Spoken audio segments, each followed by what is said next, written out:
it's like some big room. Everybody was in the, there was like in the backstage, there was 3 different floors. Everybody was in their own little separate locker room. Right. Those guys didn't have to say, oh, dude, you know, you might want to do this, you might want to do this. I learned by watching some of them guys like Adrian Street, learn how to work a gimmick right there. You know, that guy, I didn't even know who the hell that guy was when he came into the building. But I learned by watching stuff. I watch old tapes anytime I can. Me and Raven sit around and watch some stuff. Right, right. And you can just learn. You can learn from them guys without them pulling you aside and say something.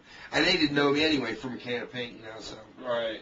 Did you and JT kind of help each other as you broke in? Me and JT wrestled our first 20 out of my first 30, 40 matches probably against JT. We used to kill each other.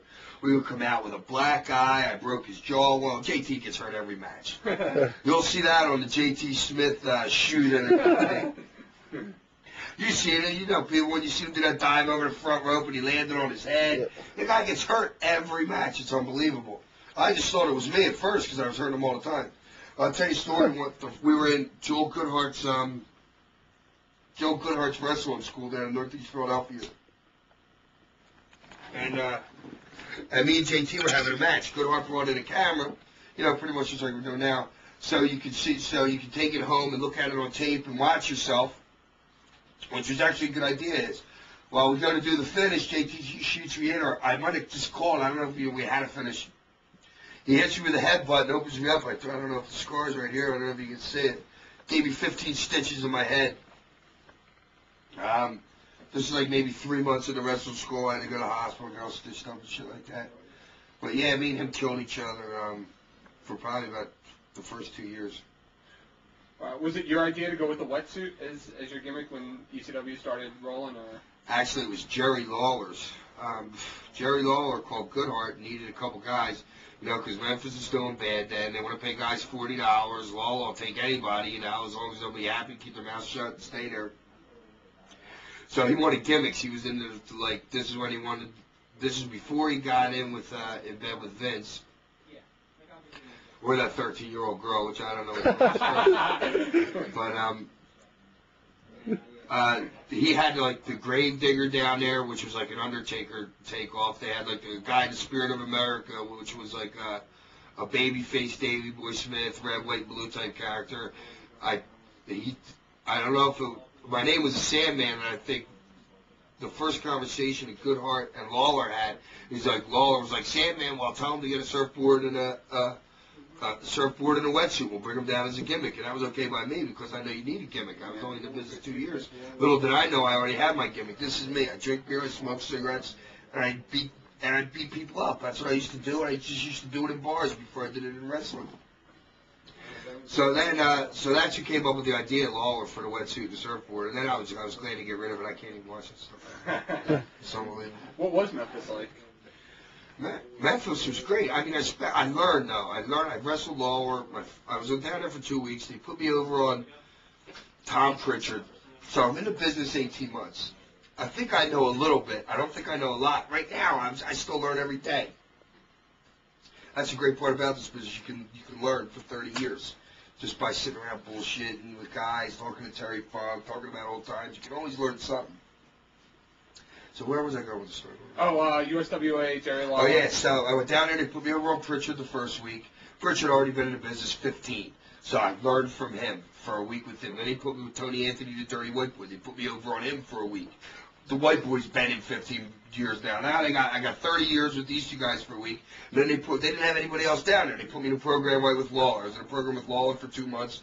Wrestled him every night of the week, around the loop all the time. I wrestled him for 2 weeks straight. I wrestled him 3 times a night because we were doing me, Jeff Gaylord, and Lawler in a round robin tournament. So I ended up wrestling him 3 times in a night.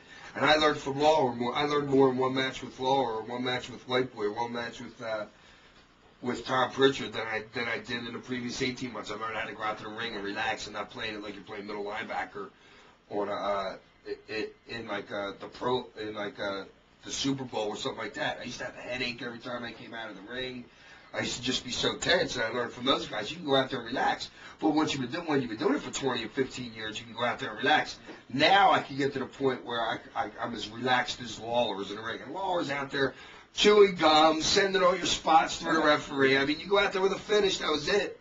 The rest of the time, Law was just giving it all to you out there, sending Paul Neighbors. Paul, go tell him to do this. I'll tell you a story. Christmas night, I think we're wrestling at Nashville Fairgrounds. The first time I ever wrestled Lawler. So I'm nervous, of course. I've been in the freaking business 18 months. I'm green as the grass is outside, and I'm wrestling Jerry Lawler, the king, you know. I still have a lot of respect for Lawler. I mean, the guy's been over. What Paulie just said, 76 years, the guy's been over. And you got to be good to have that kind of staying power, especially when working in the same damn town for all them years. So you got to be good. The guy's intelligent. The guy's got a golden tongue. The guy's like God to me when I got in the ring with him. Like, oh shit, I'm main event with Lawler on Christmas night. He grabs me, he pushes me in the corner. He tells me this joke to tell this fat guy sitting in the fourth row. So he goes, I'll give you a hip toss. Go tell the joke. He gives me a hip toss. I go out, I grab the microphone, I tell the joke, and I screwed up the guy, and I screwed up Lawler's joke. I got a little bit of a pop for the joke, but I didn't.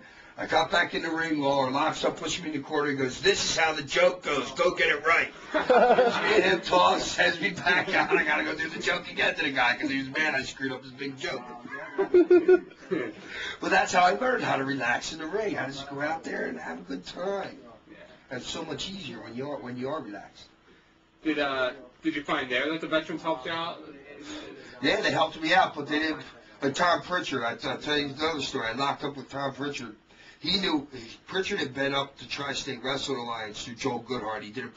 He came in with the brass knuckles title, and I think he wrestled Teddy from the Public Enemy, which was the Cheetah Kid back then. So he knew things were a little crazy up here.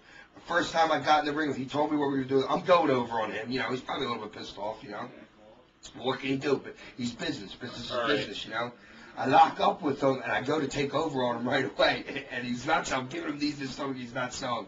He backs me into the corner, gets both hands, slaps me real hard on the chest. He goes, boy, this ain't Tri-State Wrestling Alliance. Here you're going to listen to me. I was like, okay, you're in control now. Yeah. Oh, wow.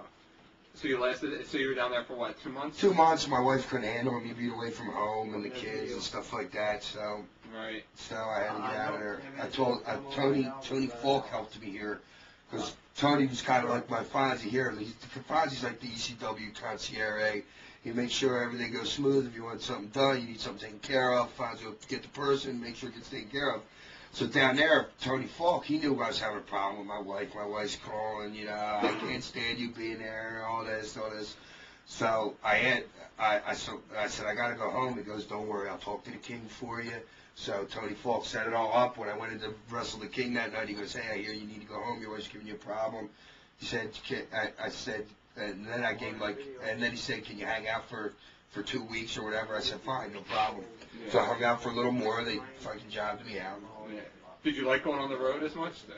I hate being on the road. I don't want to go to the guys. Everybody's like, oh, you're going to go work for Vince. You're going to go to WCW.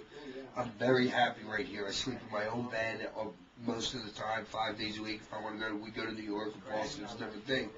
But I'm very happy here because I got 2 kids. I got a 10-year-old daughter and a 7-year-old son. Everybody knows. But by the way, that is my son and that is my wife. Lori was with Raven and BWO. That's my real wife and that is my real son. Wow. So when you came. But wait a minute, hold on. I'm sorry. I like being on the road. I like it with me, Fonzie, Todd, and with Scorpio, part of the posse we used to ride.